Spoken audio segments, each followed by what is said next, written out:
तुमच्या computer skills upgrade करायच्या आहे? दिशा कम्प्युटर इन्स्टिट्यूट घेऊन आले आहेत महा डिस्काउंट ऑफर।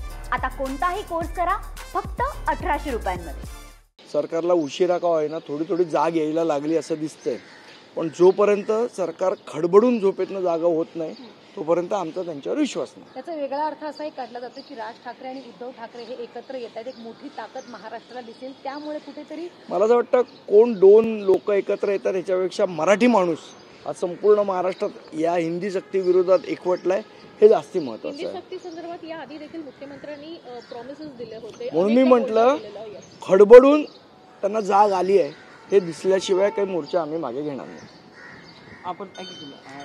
आणि मोर्चा मागे घ्यायचा नाही घ्यायचा सर्वस्वी निर्णय हा राजसाहेब आणि इतर मंडळी करतील, तो काय माझा विषय नाहीये।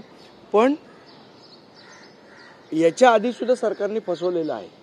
एक त्यांनी सांगितलं की सक्ती आम्ही मागे घेतोय आणि GR काढताना वेगळा GR काढला, त्यामुळे जोपर्यंत खरा GR येत नाही तोपर्यंत त्याच्यावर भाष्य करणं योग्य ठरणार नाही। पण सरकारमधलेच मंत्री एकीकडे अजितदादा म्हणतायत की खरं तर ही सक्ती नको, दुसरीकडे उईके म्हणतायत की आम्हाला मराठी संदर्भात प्रचंड प्रेम आहे। जर सरकारमध्येच खरं तर हा आवाज बघायला नाही, तुमचं जर प्रेम आहे तर मग ही आडमार्गाने सक्ती कशाला?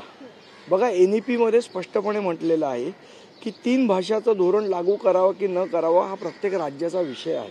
मग आमच्याच राज्याला का एवढी इच्छा आहे की ही सक्ती आपण लागू करावी म्हणून, हा महत्त्वाचा प्रश्न आहे। आज काही माहिती समोर आलेली आहे, म्हणजे दोन्ही पक्षाच्या काही जवळच्या नेत्यांनी सांगितलंय की तुमची आणि ठाकरे गटाची महापालिकेच्या निवडणुकीच्या अनुषंगाने उत्तेजभूत चर्चा जी आहे ती सुरू आहे, युतीचे पावलं जी ती जलद गतीने पुढे जाताना पाहिलं। मला कल्पना नाही। मराठी मुद्द्यासाठी का होईना पण प्रत्येक राजकीय पक्षाचे नेते एकत्र व्हावे हे नुसतेच राजकीय पक्ष नाही, आपण बघितलं तर काल भीमसैनिक संघटनेने आम्हाला पाठिंबा दिला। काल मला मराठा मोर्चाचे काही लोक भेटलेले जे मुंबईत पदाधिकारी आहेत, त्यांनी सांगितलं आम्ही पूर्ण ताकदीने याला पाठिंबा देणार आहोत।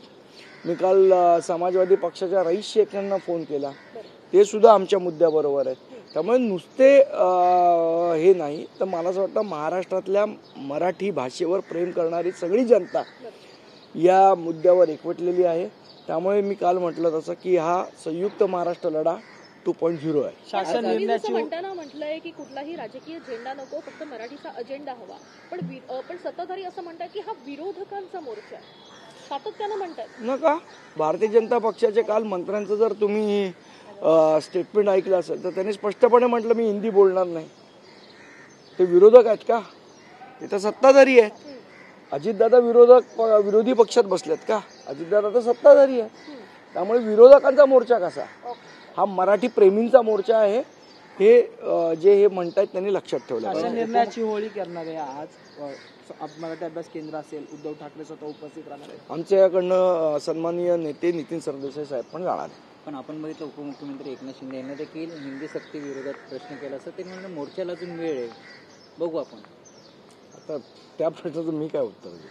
मला तुमच्या कम्प्युटर स्किल्स अपग्रेड करायच्या आहे? दिशा कम्प्युटर इन्स्टिट्यूट घेऊन आले आहेत महा डिस्काउंट ऑफर। आता कोणताही कोर्स करा फक्त 1800 रुपयांमध्ये।